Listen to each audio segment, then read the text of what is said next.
ये कहानी है रानो चिड़िया की, जो अपने दो छोटे बच्चों कुकू और गुड़िया चिड़िया के साथ एक पेड़ पर बने छोटे से टूटे फूटे घर में रहती थी। सर्दियाँ शुरू हो चुकी थी और ठंडी हवाएं जोरों से चल रही थी। माँ, बहुत ठंड लग रही है। घर की दीवार से हवा अंदर आ रही है। सो जाओ मेरे बच्चे, सो जाओ। मैं हूँ ना, तुम्हारी माँ। मैं जानती हूँ कि कितनी ठंड है, लेकिन हिम्मत मत हारो। मैं अभी इस छेद को भरने की कोशिश करती हूँ। मैं बाहर से थोड़ी सूखी घास और कुछ पत्ते लाती हूँ। तुम दोनों यहीं रहना और डरना मत। ये समय भी गुजर जाएगा। हमें बस थोड़ा सा धैर्य रखना होगा। मैं बहुत जल्द एक मजबूत घर बनाऊंगी, जहाँ तुम्हें बिल्कुल भी ठंड नहीं लगेगी। रानो बाहर से सूखी घास लाने जाती है। रानो बहुत मेहनती थी, लेकिन उसका जीवन कठिनाइयों से भरा था।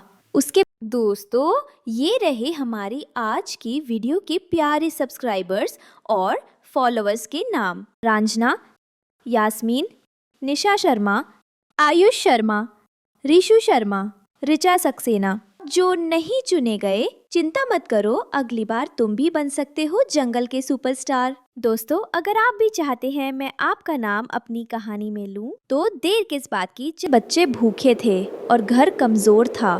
तभी वहाँ जंगल के सबसे मतलबी कालू कौवे और गोरी कौवी आते हैं। उनकी नजर रानो के घर पर पड़ी। अरे गोरी, देखो तो, इस रानो ने हमारे इलाके के सबसे ऊंचे पेड़ पर कब्जा कर रखा है। हाँ जी, ये पेड़ तो हमारा होना चाहिए था। चलो इस गरीबनी को यहाँ से भगाते हैं। दोनों जोर जोर से काव काव करते हुए रानो के घर पहुँचे। ए रानो, ये पेड़ खाली करो। कल तक तुम यहाँ नजर नहीं आनी चाहिए, समझे? कालू भैया, मैं आपसे विनती करती हूँ, ऐसा मत कहिए। आप देख रहे हैं कि कितनी ज़बरदस्त ठंड पड़ रही है। मेरे बच्चे बहुत छोटे हैं और अभी ठीक से उड़ भी नहीं पाते। इन छोटे बच्चों को लेकर मैं इस कड़ाके की सर्दी में आखिर कहाँ जाऊँगी? इस पेड़ पर मेरा बहुत पुराना घर है, इसे मत छीनिए। हम आपको कभी परेशान नहीं करेंगे, बस हमें यहाँ रहने दीजिए। वो हम नहीं जानते, ये जंगल हमारा है। दोनों हंसते हुए उड़ जाते हैं। रानो घबराकर अपने पुराने दोस्त हरिया तोते के पास मदद मांगने गई। हरिया भाई, मेरी तो किस्मत ही खराब है। कालू कौवा और गोरी कौवी मुझे मेरे घर से निकाल रहे हैं। वे कह रहे हैं कि कल सुबह तक मैं ये पेड़ खाली कर दूं, वरना वे मेरा घोंसला तोड़ देंगे। मेरे बच्चे ठंड से ठिठुर रहे हैं और मैं बिल्कुल अकेली पड़ गई हूँ। अब मैं क्या करूँ? मेरी समझ में कुछ नहीं आ रहा है। रानो बहन, तुम चिंता मत करो, हम सब मिलकर कालू से बात करेंगे। हाँ रानो, और ये थोड़े से फल अपने बच्चों के लिए ले जाओ। हम भी इस सर्दी से परेशान हैं, पर जो है वो बांट कर खाएंगे। रानो को थोड़ी हिम्मत मिली, लेकिन दिल अभी भी घबरा रहा था। रास्ते में रानो ने देखा कि छोटी गिल्लू गिलहरी ठंड से कांप रही है और रो रही है। क्या हुआ गिल्लू बेटी, तुम रो क्यों रही हो? तुम्हें इतनी ठंड क्यों लग रही है? तुम्हारे पास तो हमेशा खूब खाने का सामान होता था, अब क्या हुआ? रानो मौसी, मेरा सारा जमा किया हुआ अखरोट कालू कौवा छीन तो ले गया। अब मैं क्या खाऊंगी? रानो को गिल्लू पर दया आ गई। हे भगवान, वह कालू कितना जालिम है। देखो गिल्लू, मेरे पास ये थोड़े से फल हैं जो अभी अभी हरिया भाई ने दिए थे। मैं जानती हूँ कि ये कम हैं, लेकिन तुम इसमें से आधा ले लो और अपनी भूख मिटाओ। नहीं मौसी, आपके बच्चे भूखे होंगे। नहीं बेटा, बांटकर खाने से प्यार बढ़ता है, तुम खा लो। गिल्लू ने रानो को धन्यवाद कहा और रानो अपने घर लौट आई। 2 दिन बीत गए, जंगल में खाने को कुछ नहीं मिला। रानो हिम्मत करके इंसानों की बस्ती की तरफ उड़ी। वह एक किसान के घर की खिड़की पर जा बैठी। हे भगवान, क्या यहाँ थोड़ा सा दाना मिल जाएगा? मेरे बच्चे भूख से बेहाल हैं। घर के अंदर किसान और उसकी पत्नी अलाव के पास बैठे बातें कर रहे थे। सुनो, इस बार की ठंड तो बहुत ज्यादा है, सारी फसल पर पाला पड़ गया। आप चिंता ना करें, भगवान पर भरोसा रखें। हमारे पास जो थोड़ा बहुत अनाज है, हम उसी में गुजारा कर लेंगे। तुम ठीक कहती हो। मैंने देखा है, बाहर खिड़की पर कुछ पक्षी ठंड से कांपते रहते हैं। मैं कल से उनके लिए छत पर थोड़ी बाजरा डाल दिया करूंगी। वो बेजुबान भी तो भगवान के बंदे हैं। यह सुनकर रानो चिड़िया की आंखों में आंसू आ गए। इंसान होकर भी यह कितने दयालु हैं। रानो जब घर लौटी तो उसने देखा कि कालू कौवा और गोरी कौवी सच में उसका घर तोड़ने की कोशिश कर रहे हैं। हमने कहा था ना, ये पेड़ खाली कर दो। वह घोंसले को धक्का मारता है। माँ, बचाओ! रुक जाओ कालू, मेरे बच्चों को मत सताओ। मैं तुम्हारा क्या बिगाड़ा है? आज मजा आएगा। यह कमजोर घर अब गिरा कि तब गिरा। रानो की चीखें बटी कबूतर और बबली कबूतरी ने सुन ली। बबली, जल्दी चलो, रानो बहन मुश्किल में है। हमें सबको इकट्ठा करना होगा। बंटी और बबली ने तुरंत हरिया तोता, हरियाली तोती, गिल्लू गिलहरी और बहुत सारे पक्षियों को इकट्ठा कर लिया। चलो सब, आज इन जालिमों को सबक सिखाना ही होगा। जैसे ही कालू ने रानो पर हमला करने की कोशिश की, सभी दोस्त वहां पहुंच गए। खबरदार कालू, जो रानो बहन को हाथ भी लगाया। जब मैं भूखी थी तो रानो मौसी ने मुझे खाना दिया था। तुम तो सिर्फ छीनना जानते हो। हरिया तोते और बंटी कबूतर ने कालू को चोंच मारना शुरू कर दिया और गिल्लू ने उस पर पत्थर फेंकना शुरू कर दिया। अरे भागो गोरी, ये सब तो एक हो गए। बचाओ! दोनों दुम दबाकर वहां से भाग गए। जंगल के सभी पक्षियों ने रानो की जीत पर खुशी मनाई। अगली सुबह एक सुखद सूरज निकला।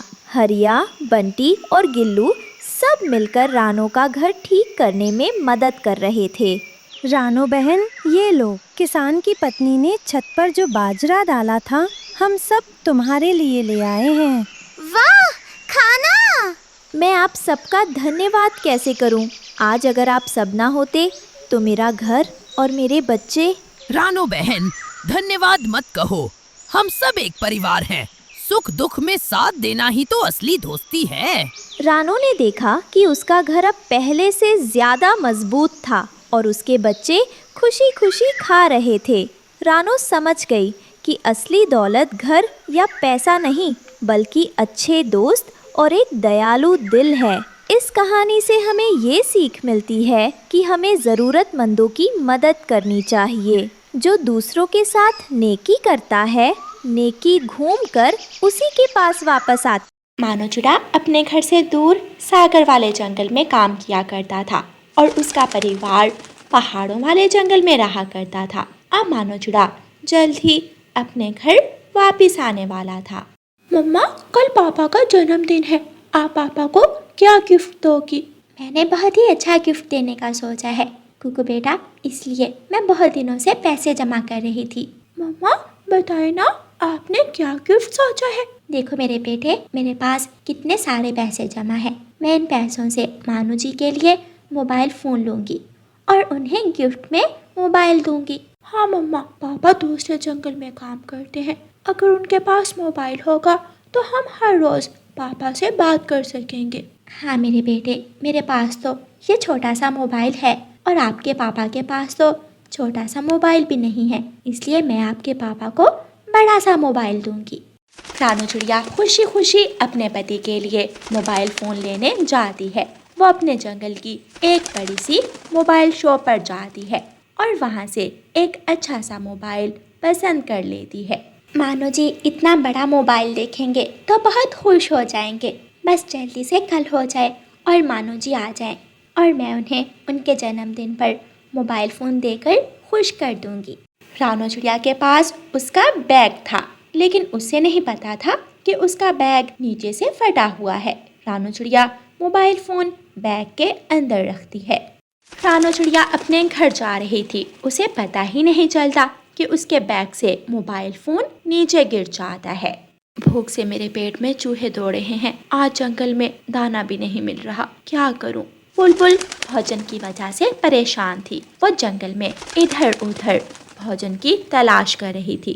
तभी उसे रानो चिड़िया का गिरा हुआ मोबाइल फ़ोन नज़र आता है। अरे ये कितना अच्छा मोबाइल है और कितना बड़ा मोबाइल है। बहुत महंगा लगता है, इसे बेचकर तो मेरे सारे सपने पूरे हो जाएंगे। थोड़ी दूर बुलबुल को तोता आता हुआ दिखाई देता है। अरे अगर तोते के सामने मैंने ये मोबाइल उठा लिया तो ये पक्का समझ जाएगा कि ये मोबाइल मेरा नहीं है, मुझे जल्दी से कहीं छुपना होगा। बुलबुल झाड़ियों में जाकर छुप जाती है। तोता भी अपनी माँ को लेने के लिए वहाँ आता है और इंतजार करने लगता है। माँ जल्दी से आ जाओ ताकि मैं तुम्हें अपना नया घर दिखाऊं। मैंने तो तुम्हारे लिए नया कमरा भी सेट किया है। तोते की नजर भी वहाँ पड़े मोबाइल फोन पर जाती है। अरे ये मोबाइल फोन किसका है? ये तो बहुत बड़ा है, लगता है ये मोबाइल बहुत महंगा है। अगर मैं ये मोबाइल फोन अपनी माँ को तोहफे में दे दूं तो कितनी खुश हो जाएगी मेरी माँ। और माँ के पास तो मोबाइल फोन है भी नहीं। तेरी हिम्मत कैसे हुई ये चोरी का मोबाइल घर में लेकर आने की और मुझे तोहफे में देने की? मैंने तुम्हें चोरी करना सिखाया था। माँ मुझे माफ कर दो, मैं लालच में आ गया था। घर से निकल जा, तू मेरा बेटा नहीं है। अरे मैं ये क्या सोच रहा था, अगर ये मोबाइल मैंने माँ को दिया तो माँ तो नाराज हो जाएंगी। नहीं नहीं, मैं ऐसा नहीं कर सकता, मुझे ये मोबाइल नहीं चाहिए। तोता वो बड़ा सा मोबाइल वहीं छोड़ देता है और थोड़ी देर के बाद तोता वहाँ से चला जाता है। बुलबुल झाड़ियों से निकलकर आती है। ये तोता कितना बेवकूफ़ है, सामने उसे इतना अच्छा मोबाइल फ़ोन मिल रहा था लेकिन उसने नहीं उठाया। लगता है ये मोबाइल मेरे नसीब का है।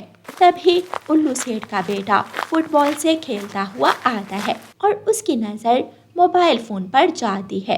अरे ये तो वही मोबाइल है जिसके लिए मैं पापा से जिद कर रहा था। मैं इस मोबाइल पर गेम खेलूंगा। उल्लू का बेटा भागा भागा अपने घर जाता है। पापा पापा, मैंने एक मैदान में मोबाइल देखा, वहाँ वही मोबाइल पड़ा था जो मैं आपसे इतने दिनों से मांग रहा था। तुम उठा कर ले आते। मैंने सोचा पहले बता दूं आपको। तुम उल्लू के उल्लू ही रहोगे, तुम उठा कर ले आते। चलो अब जल्दी से, इससे पहले कि कोई और उठा कर ले जाए। मम्मा एक बार मोबाइल फोन निकाल के तो दिखाए। रानू चिड़िया बैग में से मोबाइल निकालने लगती है तो बैग में मोबाइल था ही नहीं। कुकू कुकू बेटा, मोबाइल तो बैग में है ही नहीं और बैग भी नीचे से फटा हुआ है, न जाने मोबाइल कहाँ गिर गया। चलो जल्दी से चलो, हम बाहर जाकर देखते हैं। दोनों माँ बेटा जल्दी से घर से बाहर निकलते हैं। रास्ते में उन्हें मिठू तोता मिलता है। रानू चिड़िया क्या हुआ, इतनी तेजी में कहाँ जा रही हो? रानू चिड़िया मिठू के पास आती है और उसे सारी बात बताती है। अच्छा तो वो आपका मोबाइल था, वो बड़े मैदान में गिरा पड़ा था, मैंने वहाँ देखा। जल्दी से जाओ, शायद अभी तक किसी ने ना उठाया हो। रानू चिड़िया और कुकू जल्दी से वहाँ से उड़ते हैं और मैदान की तरफ चले जाते हैं। उल्लू और उसका बेटा भी वहाँ आ जाते हैं, लेकिन उनके आने से पहले रानू चिड़िया और कुकू मोबाइल फोन उठा लेते हैं। शुक्र है ऊपर वाले, मुझे मेरा मोबाइल मिल गया, किसी दुष्ट पक्षी के हाथ नहीं लगा। मम्मा आप खुद ही तो कहती हैं जो चीज़ मेहनत करके ली जाए वो कभी भी ज़ाया नहीं जाती। ये तो आपने बहुत मेहनत और प्यार से पापा के लिए लिया है। हाँ, मेरा बेटा कितना बड़ा हो गया है और कितनी बड़ी बड़ी बातें करने लगा है। चलो अब घर चलते हैं। वो माँ बेटा अपने घर की तरफ उड़ते हैं। वो जब घर के अंदर जाते हैं तो क्या देखते हैं, मानो चिड़ा घर में बैठा हुआ था। सरप्राइज! कुकू और उसकी मम्मा दोनों हैरान रह जाते हैं। कुकू अपने पापा के गले लग जाता है। पापा हमारे पास भी आपके लिए एक सरप्राइज है, ये देखें, मम्मा ने आपके लिए मोबाइल लिया। मानो चिड़ा मोबाइल देखकर खुश हो जाता है और वह सारा परिवार खुशी खुशी रहने लगता है। प्यारे दोस्तों, इस कहानी को लाइक, अपने दोस्तों के साथ शेयर और चैनल को सब्सक्राइब करना बिल्कुल मत भूलना। आपका धन्यवाद। कालू कौवा स्कूल का प्रिंसिपल था, उसका अपना खुद का स्कूल था। मम्मा स्कूल जाने का टाइम हो गया है, मैं स्कूल जा रहा हूँ। हाँ बेटा, ध्यान से जाना और हाँ अपना टिफिन ज़रूर खा लेना, मैंने टिफिन के अंदर तुम्हारा पसंदीदा भोजन रखा है। कूकू स्कूल जाने के लिए अपने घर से निकलता है। घर बैठा जग्गू कौवा तो मजे से टीवी देख रहा था। उसे तो कोई परवाह ही नहीं थी कि स्कूल भी जाना है। जग्गू बेटा, तुम्हारे पापा का स्कूल है, इसका मतलब ये नहीं कि तुम हर रोज स्कूल देर से जाओ। चलो अपना बैग उठाओ और स्कूल चले जाओ। मम्मा चला जाऊंगा, बस ये खत्म होने दो। वैसे भी मुझे कौन डांटेगा, मेरे पापा का स्कूल है। जग्गू कौवा पूरा एपिसोड देखने के बाद ही स्कूल जाता है। टीचर चाचा छमछम जग्गू से कहता है, जग्गू बेटा, आधा दिन हो गया है और आप अब आ रहे हो स्कूल। टीचर जी, आपको तो पता है ना कि मैं हर रोज सुबह टीवी पर एपिसोड देख रहा होता हूँ। एपिसोड खत्म होता है तो मैं स्कूल आ जाता हूँ। हाँ, कोई मसला नहीं, आपका अपना स्कूल है, आप कभी भी आ सकते हो। जग्गू कौवे के पापा स्कूल का प्रिंसिपल था, इसलिए टीचर भी जग्गू कौवे को डांटते नहीं थे। चलो बच्चों, ब्रेक टाइम हो गया है, आप सब बाहर ग्राउंड में जाओ और आराम से अपना अपना लंच करो। सब बच्चे अपने अपने लंच बॉक्स लेकर बाहर ग्राउंड में आ जाते हैं। लाओ, सब अपने अपने लंच मुझे दो, मुझे बहुत भूख लगी है। चलो जल्दी से दो सब। अरे जग्गू, ये क्या बात हुई? हम अपने लंच तुम्हें क्यों दें? ये हमारे लंच हैं। सब अपने अपने लंच सीधे तरीके से मुझे दे दो, वरना ऐसा ना हो कि मैं सबको स्कूल से निकलवा दूं। बुलबुला डरता हुआ बोलता है, नहीं जग्गू कौवे, ऐसे नहीं करना, हमें स्कूल से ना निकलवाना, हमारे मम्मा पापा हमें बहुत मारेंगे। हाँ जग्गू, तुम ले लो, हम सबके लंच तुम ले लो। सारे बच्चे अपने अपने लंच बॉक्स जग्गू कौवे को दे देते हैं। जग्गू कौवा एक एक करके सबके लंच बॉक्स में से खाना खा रहा था और सब मासूम बच्चे बैठे उसे देख रहे थे। ओ, मज़ा आ गया, बहुत बढ़िया था तुम सबका खाना। और हाँ, तुम सब मेरी बात गौर से सुनो, अगर ये बात जाकर अपने मम्मा पापा को बताई तो याद रखना, मुझसे बुरा कोई नहीं होगा। अपने पापा से बोलकर तुम सबको स्कूल से निकलवा दूंगा।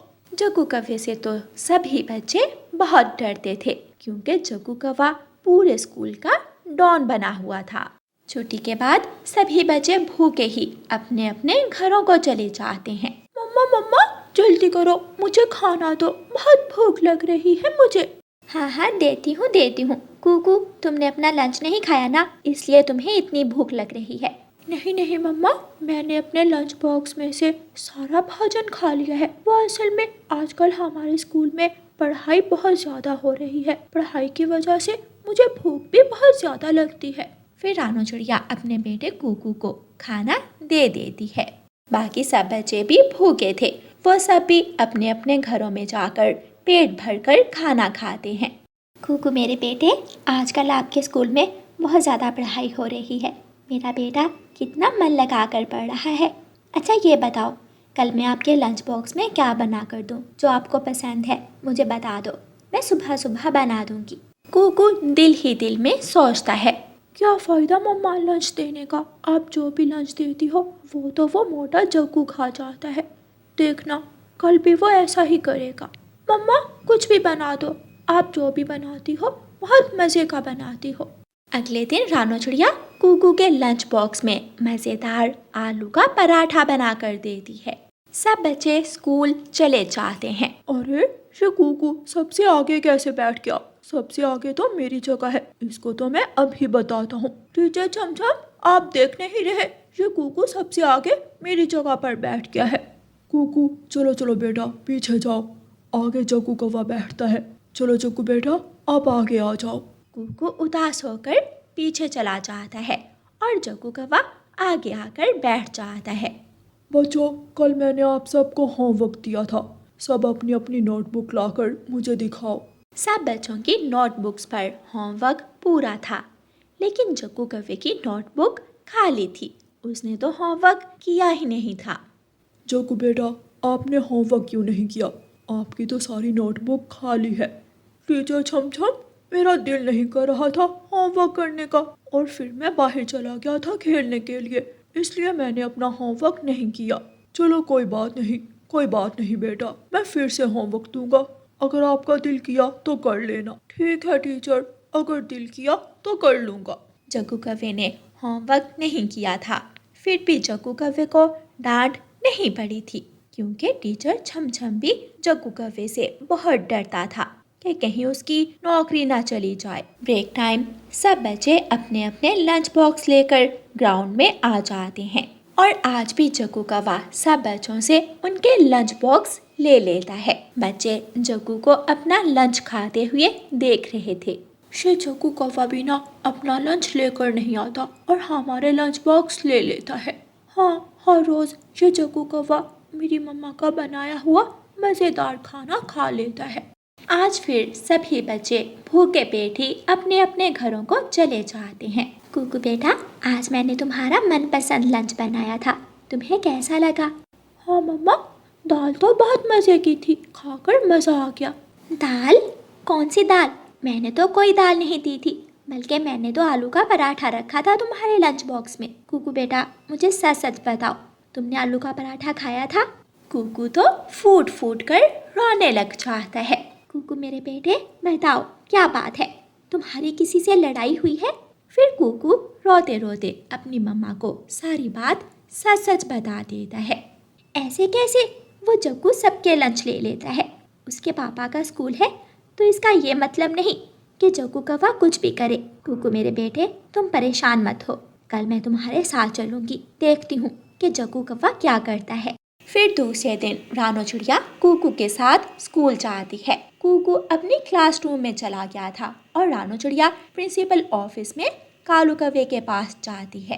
प्रिंसिपल सर, आपके बेटे ने तो हमारे बच्चों को परेशान कर दिया है, हर रोज हमारे बच्चों के लंच छीन कर खा लेता है, और पता है वो क्या कहता है कि अगर बच्चों ने ये बात किसी और को बताई तो जग्गू उन सब बच्चों को स्कूल से निकलवा देगा।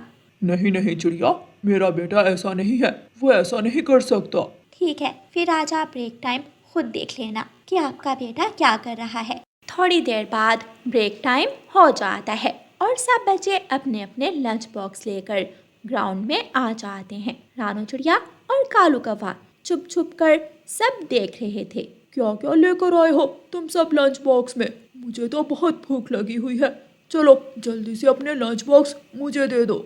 जग्गू, हमें तो नहीं पता, तुम लंच बॉक्स खोलकर खुद देख लो। फिर जग्गू कौवा सब बच्चों के लंच बॉक्स खोलकर मजे से खाना खाने लगता है।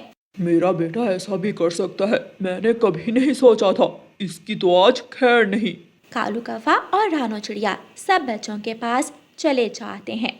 जग्गू, मुझे तुमसे ये उम्मीद नहीं थी कि तुम ऐसा करोगे, मेरे नाम से डराकर तुम बच्चों के लंच खा रहे हो। तभी वहाँ टीचर छमछम भी आ जाता है। बताओ जग्गू, तुमने ऐसा क्यों किया? क्या मैं तुम्हें यही सिखाता हूँ?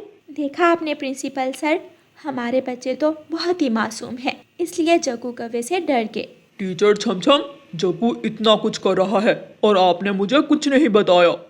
प्रिंसिपल सर, मुझे डर लगता था कि कहीं आप मुझे नौकरी से ना निकाल दो। जग्गू तो एक नंबर का शैतान है, पूरे स्कूल का डॉन है, हर रोज स्कूल देर से आता है, सब बच्चों पर अपने हुक्म चलाता है और ऊपर से होमवर्क भी नहीं करता। वो तो मैं इसे इसलिए नहीं डांटता था कि आप मुझे नौकरी से ना निकाल दें। जग्गू, मैं तुम्हें क्या समझता था और तुम क्या निकले, बहुत बड़े डॉन हो ना।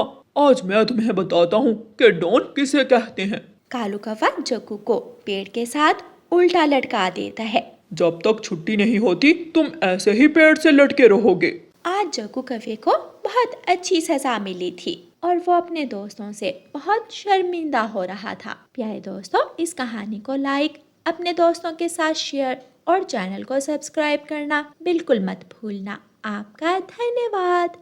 रानू चिड़िया के बच्चे कुकू और गुड़िया जमीन पर उदास बैठे थे। घर में अनाज का एक दाना भी नहीं था। मम्मा, बहुत जोर से भूख लगी है। मम्मा, आज भी खाने को कुछ नहीं है क्या?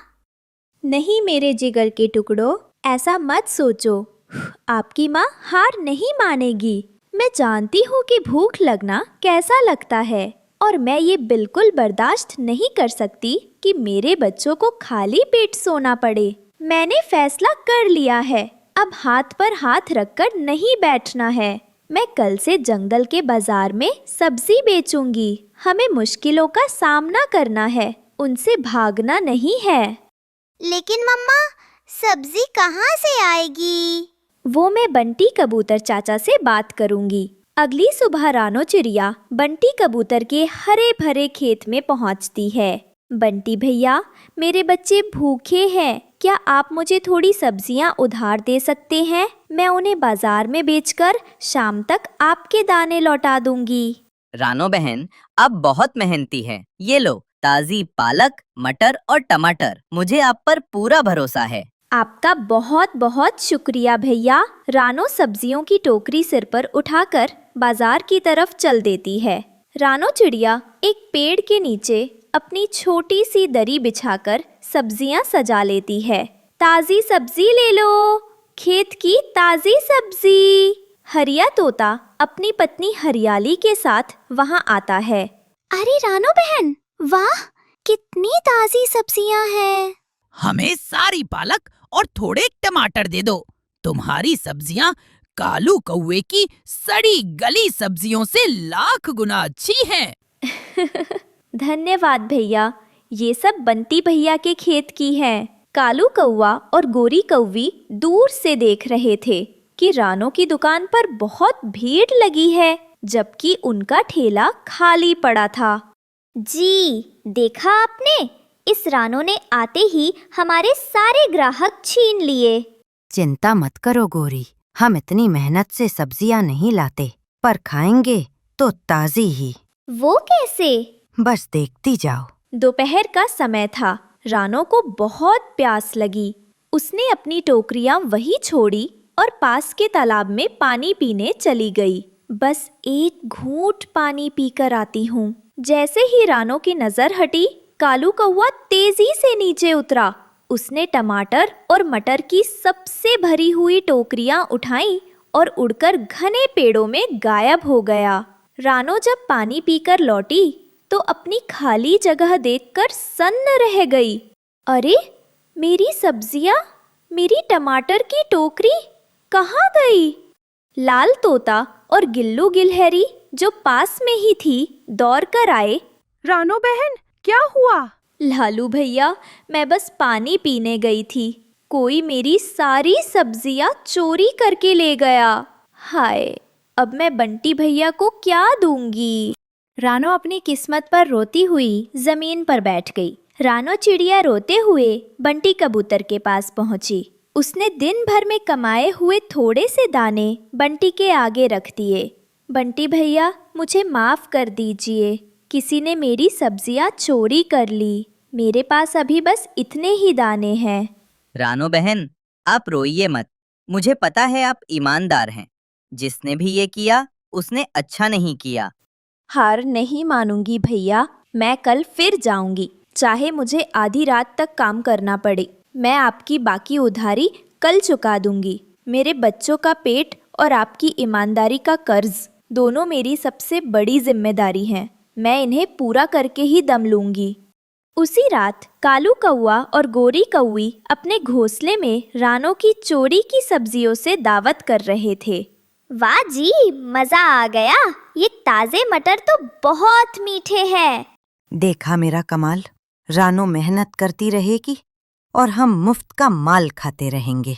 दोनों जोर जोर से हंस रहे थे। तभी पास के पेड़ से गुजर रही गिल्लू गिलहरी ने उनकी बातें सुन ली। वह गुस्से में दौड़ती हुई लालू तोते के पास गई। लालू भैया, गजब हो गया। अरे गिल्लू, तुम इतने घबराए हुए क्यों हो? सब ठीक तो है? ठीक कैसे होगा? आपको पता है रानो बहन की सब्जियां किसने चुराई? किसने? उस लालची कालू कौवे ने। मैंने अभी उसे और गोरी को रानो की मटर और टमाटर खाते और जश्न मनाते देखा है। वो जोर जोर से रानो का मजाक उड़ा रहे थे। क्या? उस कालू की इतनी हिम्मत! एक बेचारी गरीब माँ का निवाला छीन लिया। चलो गिल्लू, पहले रानो बहन को बताना होगा। लालू तोता और गिल्लू गिलहरी रानो के घोंसले पर पहुंचे। रानो अभी भी उदास बैठी थी। रानो बहन! लालू भैया, आप? रानो बहन, हमें पता चल गया है कि आपका चोर कौन है। कौन है गिल्लू? वही मक्कार कालू कौवा। गिल्लू ने उसे रंगे हाथों पकड़ा है। कालू भैया, उन्होंने मेरे साथ इतना बुरा किया। हम उसे ऐसे ही नहीं छोड़ेंगे। रानो बहन, आप हमारे साथ चलिए। आज उस लालची को सबक सिखाना ही होगा। वे सब मिलकर कालू के घोंसले पर पहुंचे।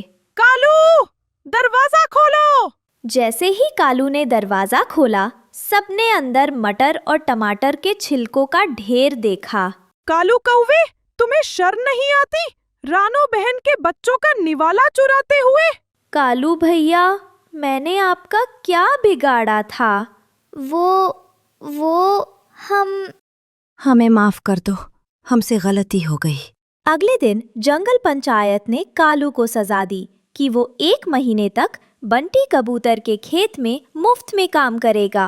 रानो बहन, ये लो हम सब दोस्तों की तरफ से थोड़ी मदद। आप अपना ठेला फिर से शुरू करो। आप सबका बहुत बहुत धन्यवाद। रानो ने अपनी ईमानदारी और मेहनत से फिर से काम शुरू किया। सारे पंछी उसी से सब्जी खरीदते थे, क्योंकि वे जानते थे कि मेहनत की कमाई हमेशा चोरी के माल से ज्यादा मीठी होती।